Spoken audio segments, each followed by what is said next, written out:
मसीह यस्सु में गवाही टीवी देखने वालों सबकी सलामती हो। मेरा नाम पास्टर महबूब आलम है और मेरा ताल्लुक़ Christ the king Pentecostal central church से है। मैं आज आपके साथ एक पैगाम शेयर करना चाहता हूँ मसीह की आमद के हवाले से। जैसा कि आज के दिनों आजकल ज़ोर शोर से इस बात की क्रिसमस की तैयारी कर रहे हैं लोग। क्रिसमस का लफ्ज़ जहन में आते ही एक दिल में जहन में खुशी की लहर दौड़ उठती है और क्रिसमस कैरल, क्रिसमस ट्री, चरनी, चमकता हुआ सितारा, सेंटा क्लॉस, मजूसी, चरवाहे, मकस्सा, मरियम, यूसुफ, हेरोदिस, बहुत सारे जहन में इनके ख्यालात आने लगते हैं। और फिर अपने घरों की सफाई सुथराई, डेकोरेशन, रिश्तेदारों से मिलना मिलाना, नए ड्रेसेस, दावतें, बहुत सारे प्रोग्राम जहन में तरतीब में आना शुरू हो जाते हैं। लेकिन मैं एक बात कहना चाहता हूं कि क्रिसमस सिर्फ एक एंजॉयमेंट का दिन नहीं है, बल्कि क्रिसमस हमारे लिए एक बहुत अहमियत का दिन है, क्योंकि इस दिन हमारा निजात दहिंदा पैदा हुआ और हम उस दिन की याद मनाते हैं। इस दिन हमें चाहिए कि हम अपना दिल जो है वो खुदा के बेटे के साथ मिलाएं, उसके साथ वफादारी का अहद बांधें। और मैं ये समझता हूँ क्रिसमस का दिन खुदा की शुक्रगुजारी करने का दिन है, जिसने इंसान को इब्लीस की कैद से रिहाई देने के लिए अपने बेटे को इस दुनिया में भेजा, ताकि वो इंसान का कफ़ारा देकर उसे गुनाह से आज़ाद करे और फिर खुदा की बादशाही में दाखिल होने के लायक बना दे। दूसरे लफ्ज़ों में हम ये कह सकते हैं कि क्रिसमस का दिन हमारी निजात के आगाज़ का दिन है। हम कह सकते हैं कि क्रिसमस का दिन सारी दुनिया के लिए एक खुशखबरी का दिन है, जिसमें खुदावंद यीशु मसीह जो दुनिया का नूर है मुजस्सम होकर दुनिया के अंधेरों को दूर करने के लिए वो इस दुनिया में आ गया।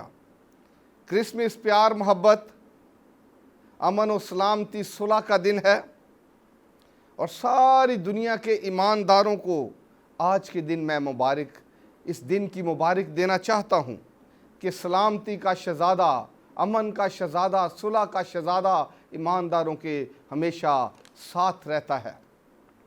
आइए हम कलाम मुक़द्दस में से एक तिलावत करेंगे। लूका रसूल की मार्फत लिखी गई अंजील, उसका पहला बाब और उसकी हम 26 से लेकर 35 आयत तक पढ़ेंगे।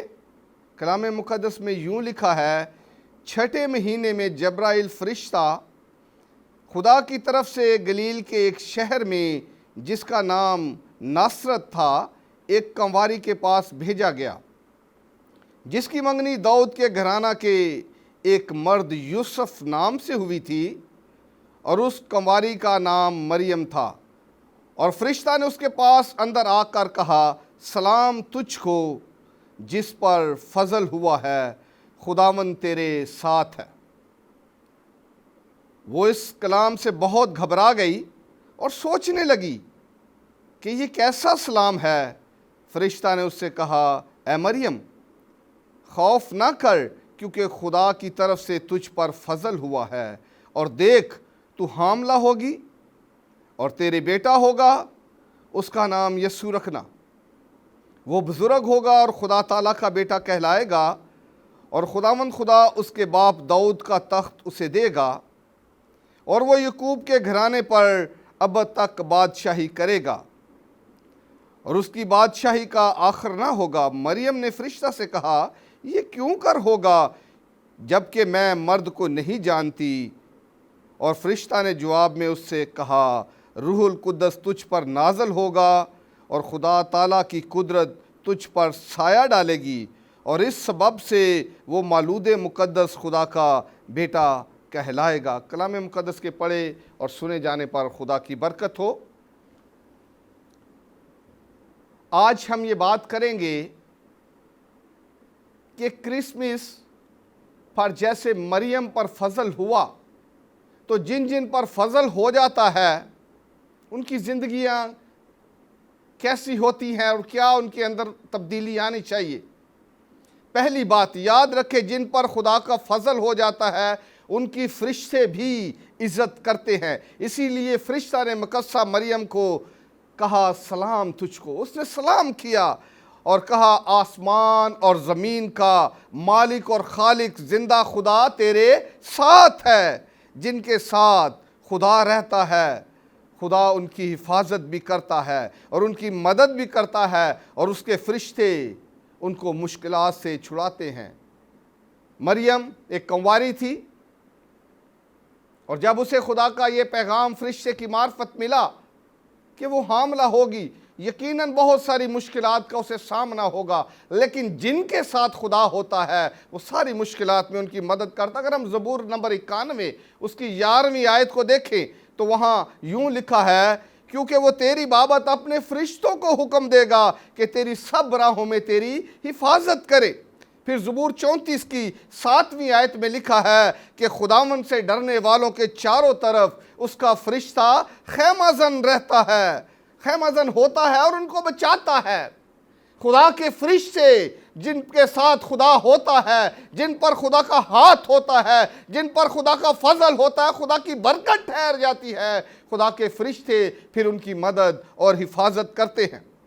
दूसरी बात, जिन पर खुदा का फजल होता है और उसके फजल की कदर करते हैं, खुदा हमेशा उनके साथ रहकर उनकी मुश्किलात में उनकी हमायत भी करता है, उनकी फेवर करता है। कैसे वो अजीम लोग हैं जिनकी फेवर आसमान और ज़मीन का मालिक खुदा करता है। अगर हम ज़बूर नंबर 5 उसकी 11वीं आयत को देखें तो वहाँ यूँ लिखा है, लेकिन वो सब जो तुझ पर भरोसा रखते हैं शादमान हो, वो सदा खुशी से ललकारे, क्योंकि तू उनकी हमायत करता है। आहा, क्या बढ़िया बात है कि खुदा उन लोगों की हमायत करता है जो उसके बरगज़ीदा हैं, जो खुदा के साथ चलते हैं, खुदा के कलाम की पैरवी करते हैं, तो फिर खुदा भी उनकी हमायत करता है। और दूसरे तवारीख 16वें बाब की 9वीं आयत में भी ऐसे लिखा है, क्योंकि खुदावन की आंखें सारी ज़मीन पर फिरती हैं ताकि वो उनकी अमदाद में जिनका दिल उसकी तरफ कामिल है अपने ताई कवि दिखाए, उनकी मदद करे जिनका दिल खुदा के साथ कामिल है, जो खुदा के साथ उसके वफादार हैं, उसकी पैरवी करते हैं, उसके कलाम के पैरोकार हैं और कलाम के मुताबिक ज़िंदगी बसर करते हैं। खुदा आसमान से देखता रहता है और उनकी मदद करने के लिए तैयार रहता है। तीसरी बात, जिन पर खुदा का फजल हो जाता है उनके अंदर से खौफ जाता रहता है, खौफ ख़त्म हो जाता है उनके अंदर से, और वो रूह ज़मीन पर रूहुल कुद्दस की कुदरत से दलेर होकर ज़िंदगी बसर करते हैं। पौलुस रसूल कहते हैं कि जब वो मुश्किल में उन्होंने खुदा से कई दफ़ा रिक्वेस्ट की और खुदा ने कहा, तेरे लिए मेरा फजल ही काफ़ी है। जब खुदा का फजल किसी पर हो जाता है उसकी सारी मुश्किलात में खुदा खुद इन्वॉल्व होकर उसकी मदद करता है। चौथी बात, खुदा का कैसा अजीम फजल मुकद्दसा मरियम पर हुआ कि खुदा ने बागे अदन में किया हुआ वादा मरियम के वसीला से पूरा किया। और ये खुदा जो वादों का सच्चा खुदा है, वो हमेशा अपने लोगों की रास्तबाजी ईमानदारी की कदर करता है। और इसीलिए मुकद्दसा मरियम ने भी कहा, अगर हम लूका की इंजील उसके पहले बाब की 48वीं आयत को देखें तो वहाँ लिखा है, क्योंकि उसने अपनी, मुकद्दसा मरियम कह रही है, क्योंकि उसने अपनी बंदी की पस्त हाली पर नज़र की और देख अब से हर ज़माना के लोग मुझको मुबारक कहेंगे। मुकद्दसों को लोग मुबारक कहते हैं क्योंकि खुदा उनके साथ है, खुदा का हाथ उन पर है, खुदा की बरकत उन पर है, खुदा की नज़र करम उन पर है। और लूका की इंजील पहले बाब की 50वीं आयत में मुकद्दसा मरियम ने कहा, और उसका रहम उन पर है जो उससे डरते हैं, पुष्ट दर पुष्ट रहता है। जो खुदा से डरते हैं उसका रहम उन पर पुष्ट दर पुष्ट कायम रहता है।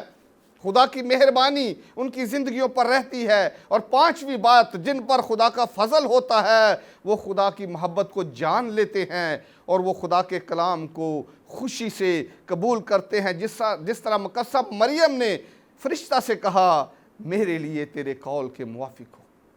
उसने खुदा के पैगाम को खुशी से कबूल किया, हालांकि वो जानती है कि बहुत सारी मुश्किलात का उसे सामना करना पड़ेगा, बहुत सारे लोगों को वो जवाबदेह हो सकती है, ना जाने क्या क्या उसके साथ होगा। लेकिन वो ये भी जानती है कि जो आसमान और ज़मीन का मालिक और खालिक है, जिसने मेरे लिए ये मंसूबा बनाया है, जिसने ये पैगाम मुझ तक भेजा है, जिसका फरिश्ता मेरे पास आया है, वो मेरा मददगार भी होगा, वो मेरी मदद करेगा और वो सारे मामलात में मुझे संभाल लेगा। क्रिसमस का दिन नहायत शादमानी और खुशी का दिन है, और हम इसे बड़ा दिन भी कहते हैं, इसलिए कि इस दिन एक बहुत बड़ा काम हुआ। दुनिया का नजात दहिंदा खुदावंद यीशु मसीह इस दुनिया में पैदा हुआ। अगर हम मत्ती की इंजील पहले बाब की 21वीं आयत में देखें, वहाँ हमें एक बात मिलती है कि जब खुदावंद का फरिश्ता ख्वाब में यूसुफ के पास आया और उसने फरिश्ते ने यूसुफ को हदायत की कि जो कुछ मुकद्दसा मरियम के साथ होने वाला है वो खुदा का एक मंसूबा है, तो फिर यूसुफ को फरिश्ता ने कहा कि तू उसका नाम यस्सु रखना, क्योंकि वही अपने लोगों को उनके गुनाहों से नजात देगा। और यही पैगाम एग्जैक्टली मुकद्दसा मरियम को भी फरिश्ते ने कहा। अगर हम लूका की इंजील पहले बाब की 31वीं आयत में पढ़े, और वहाँ मुकद्दसा मरियम को भी फरिश्ता ने यही कहा कि तू उसका नाम यस्सु रखना। यस्सु का मतलब है नजात दहिंदा, नजात देने वाला, गुनाहों को माफ़ करने वाला। और अगर हम नजात दहिंदे के बारे में देखें तो पूरी बाइबल में हमें बहुत जगह पर यस्सु के बारे में पेशन गोइयाँ मिलेंगी। ज़करिया कहन जो यूहन्ना बपतिस्मा देने वाले का बाप था, वो भी नबूवत से यीशु मसीह के बारे में कह रहा है। लूका की इंजील उसका पहला बाप उसकी 68 और 69 वर्ष को देखें, वहाँ लिखा है, खुदावन इसराइल के खुदा की हम्द हो, क्योंकि उसने अपनी उम्मत पर तवज्जो करके उसे छुटकारा दिया और अपने खादम दाऊद के घराना में हमारे लिए नजात का सींग निकाला। उसने कहा दाऊद के घराना से खुदा ने नजात का बंदोबस्त किया है। यीशु मसीह का ताल्लुक दाऊद के घराना से था, और वो कहता है कि खुदा ने अपनी उम्मत पर रहम करके तरस खा के वहां से नजात के सिलसिले को जारी कर दिया। एक बुजुर्ग का जिक्र हमें लूका की इंजील में मिलता है। एक बुजुर्ग शमौन उसका नाम है, रास्तबाज बुजुर्ग है, और उसे रूल कुद्दस से आगाही हुई कि जब तक तू खुदा की नजात को देख ना लेगा तो उस वक्त तक जिंदा रहेगा। और जब उसने यीशु मसीह को देखा, रूह की आगाही से वो हैकल में आया। जब यीशु हैकल में, उसको माँ बाप उसको लेके गए हैं, तो उससे भी रूह की हदायत मिली है, और वो भी रूह की हदायत से हैकल में आ गया। और उसने यीशु को हाथों में उठाकर कहा, ए मालिक, अब तू अपने खादम को अपने कौल के मुवाफिक सलामती से रुखसत करता है, क्योंकि मेरी आंखों ने तेरी नजात देख ली है। यीशु मसीह नजात दहिंदा है, यीशु मसीह नजात देने वाला है। ज़कई के घर में यीशु मसीह गए तो यीशु मसीह ने कहा, आज इस घर में नजात आई है। यीशु मसीह नजात देने वाला है, नजात बनकर दुनिया में आया। और उसने कहा, आज इस घर में नजात आई है। और ज़कई ही के घर में खुदावंद यीशु मसीह ने कहा, मैं खोए हुओं को ढूंढने और नजात देने आया हूँ। अगर हम लूका की इंजील 19वें बाब की 10वीं आयत में पढ़ें, यीशु मसीह ने कहा, क्योंकि इब्ने आदम खोए हुओं को ढूंढने और नजात देने आया है। खुदावंद यीशु मसीह दुनिया में नजात देने आया। और खुदावंद यीशु मसीह ने कहा, मैं दुनिया में सज़ा का हुक्म जारी करने नहीं आया बल्कि नजात देने आया हूँ। अगर यूहन्ना की, ये लिखा है यूहन्ना की इंजील उसके 3 बाब की 17वीं आयत में, क्योंकि खुदा ने अपने बेटे को दुनिया में इसलिए नहीं भेजा कि दुनिया पर सज़ा का हुक्म करे, बल्कि इसलिए कि दुनिया उसके वसीला से नजात पाए।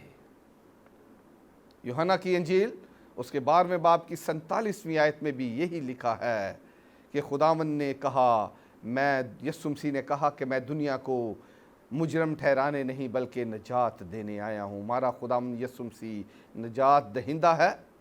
और यीशु मसीह ने कहा कि मैं नजात का दरवाज़ा हूँ। उसने कहा दरवाज़ा मैं हूँ, और अगर कोई मुझसे दाखिल होगा तो नजात पाएगा। हमारा खुदावंद यीशु मसीह नजात देने वाला, नजात दहिंदा है। वही सारी दुनिया को गुनाहों से मखलसी देने वाला नजात दहिंदा। आज सारी दुनिया उसका जन्मदिन मना रही है। अजीज़ों, हम थोड़ी देर के लिए एक ब्रेक लेंगे, फिर हम वापस आएंगे ताकि और मज़ीद खुदा के कलाम को सीख सकें।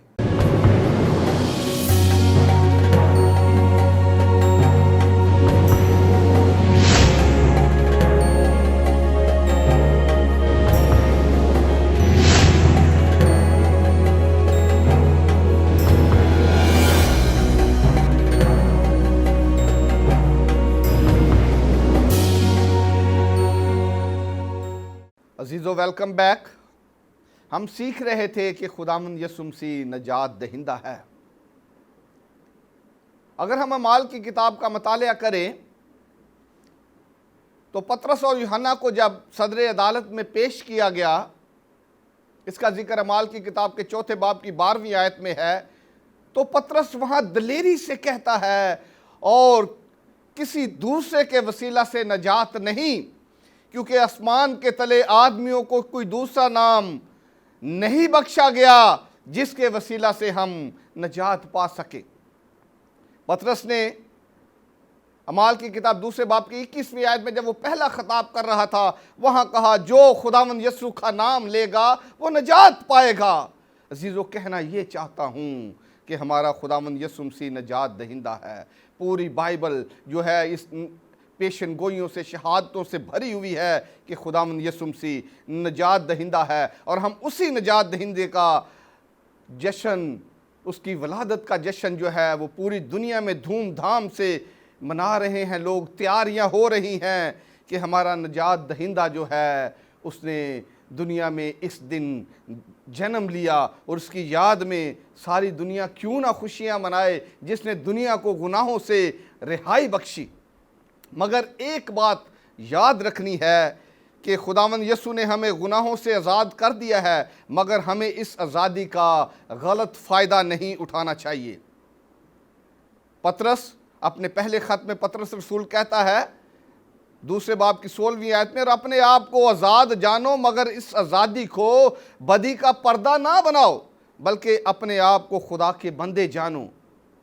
बहुत सारे लोग जो हैं वो इस मौके को सेलिब्रेट करने के लिए, क्रिसमस को सेलिब्रेट करने के लिए शराब नोशी का जो है वो एंजॉयमेंट के लिए शराब नोशी करते हैं। लेकिन कलाम मुक़द्दस जो है वो सख्ती से हमें मना करता है, और कलाम मुक़द्दस सख्ती से शराब नोशी की मुखालफत करता है। मैं उन लोगों को जिनके ज़हनों में ये बात है कि मसीहों को शराब पीना जायज़ है, मैं उनको ये बताना चाहता हूँ कि शराबी के बारे में बाइबल में लिखा है कि शराब पीने वाले, शराब नोशी करने वाले खुदा की बादशाही में दाखिल ना हो सकेंगे, वो खुदा की बादशाही के वारिस ना हो सकेंगे।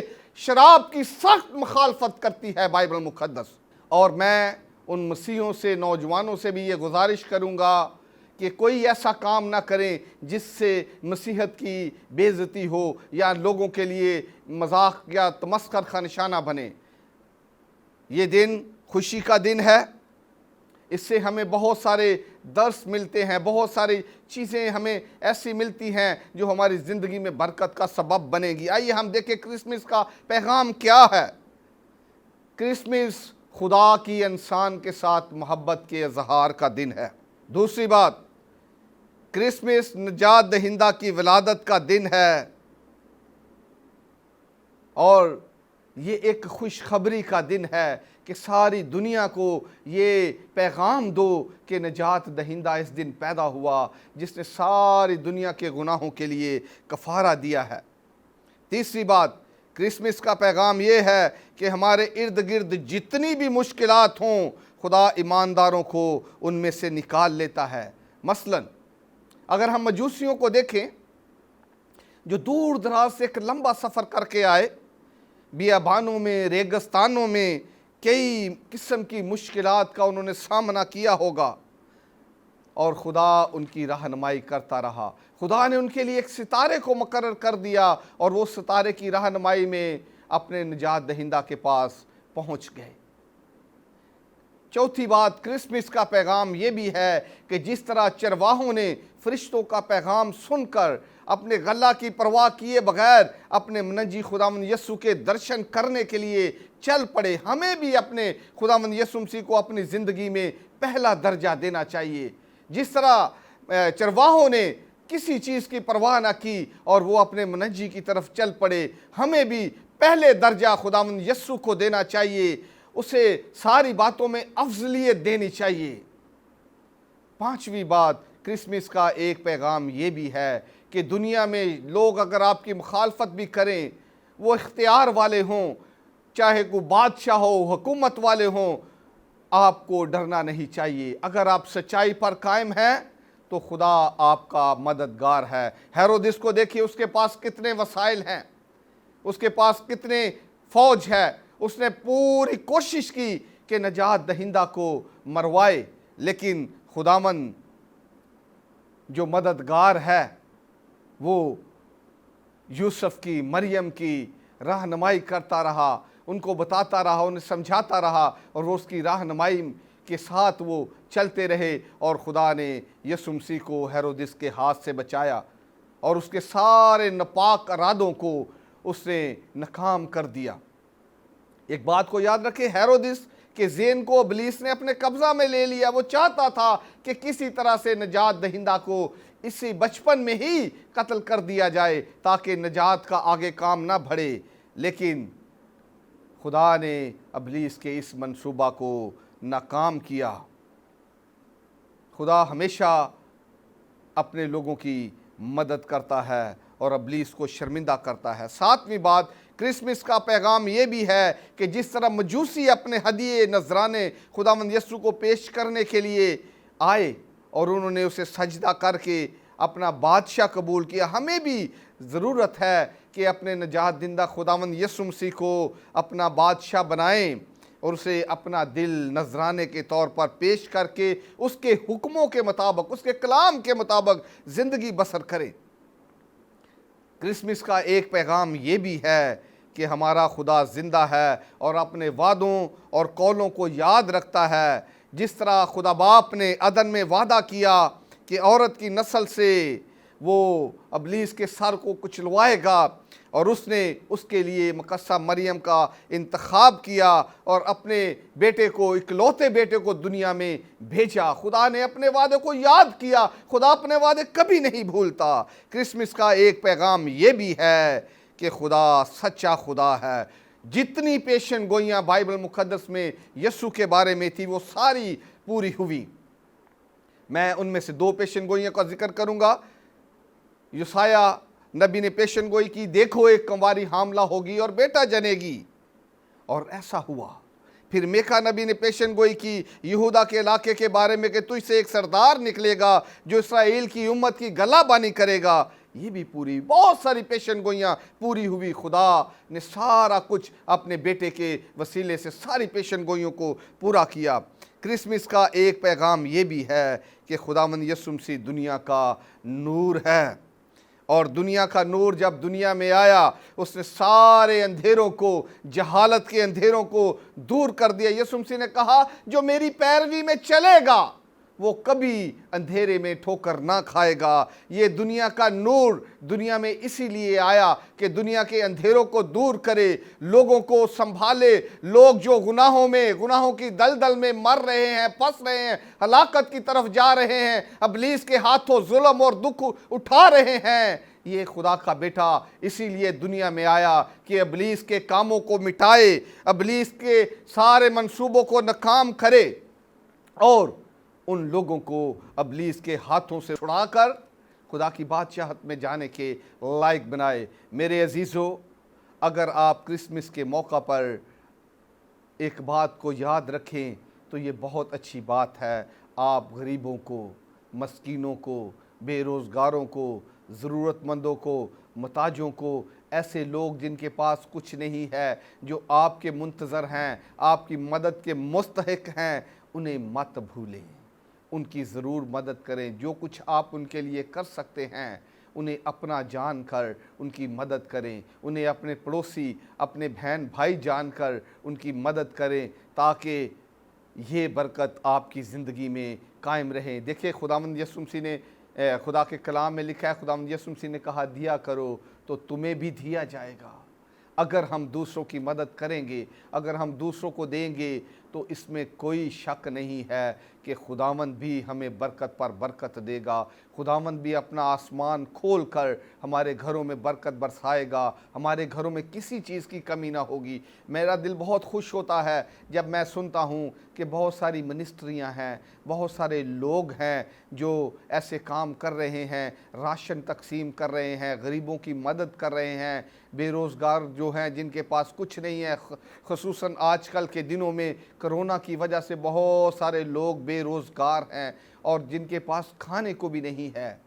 अगर खुदा ने आप पर अपना फ़ज़ल किया है, खुदा की रहमत आपके घर में है, आपके घर में खाना है, आपके घर में सारी खुदा ने बरकतें दी हैं, तो आप ज़रूर मुस्तहिक लोगों का ख़याल रखिएगा, आप ज़रूर उनकी तरफ निगाह कीजिएगा, ताकि वो आपको अपनी दुआओं में याद रखें और खुदा अपना आसमान खोल कर आपको बरकतें देता जाए। हमारा नजात दहिंदा जो दुनिया में पैदा हुआ, उसके अंदर भी लोगों के लिए तरस था।